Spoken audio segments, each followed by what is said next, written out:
It took North Richland Hills police 4 months to get the evidence together to charge a grandfather for the death of his granddaughter. 20-month-old Aurora Hollingsworth was supposed to be dropped off at a daycare on a hot day back in April. But instead, she was forgotten and left in a hot car. Fox 4's Brandon Todd is in North Richland Hills with more on the evidence and what police say happened. Brandon? Right, Steve. James Hollingsworth turned himself into police this morning, essentially did a walkthrough and then bonded out. Investigators say this is a tragic accident, but one that is still a crime. Why? Video of 20-month-old Aurora Hollingsworth posted on Facebook as part of a page to remember the little girl. Today, her grandpa, James Hollingsworth, turned himself in to North Richland Hills police after detectives issued a warrant for his arrest and charged him in connection with her death. There were elements that indicate James Hollingsworth was the party responsible to the death of Aurora. Police say James Hollingsworth was taking his daughter to work April 22nd and then was supposed to drop off his granddaughter Aurora at daycare. Instead, the 59-year-old went home, leaving the little girl in the car for 8 hours. The temperature that day was 84 degrees. At around 3:30, he drove to pick up his 11-year-old grandson. And the child realized something was wrong with Aurora as soon as he got in the vehicle. The child made a comment to Mr. Hollingsworth. Mr. Hollingsworth immediately realized what had occurred.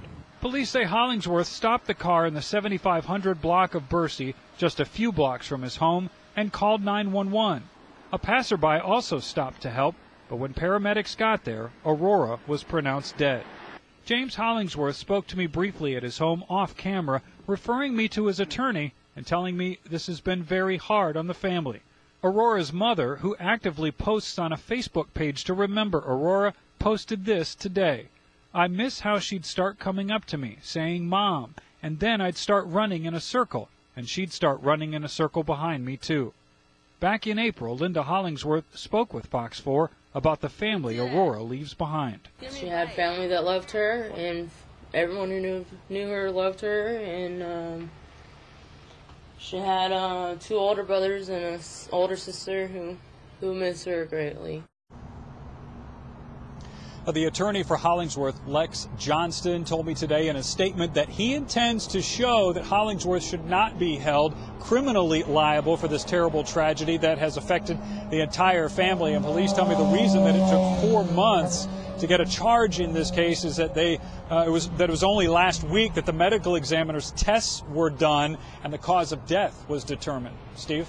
All right, Brandon, I know police weighed a couple of different potential charges, and it seems oftentimes the punishments or the penalties are about the same, but the wording is much less severe, I guess. Tell me about the charge they decided on, what the choice was, and why they went with it.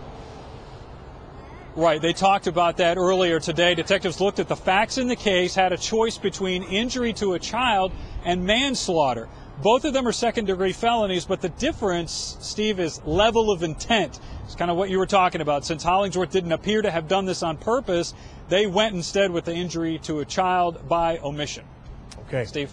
All right, Brandon Todd, thank you.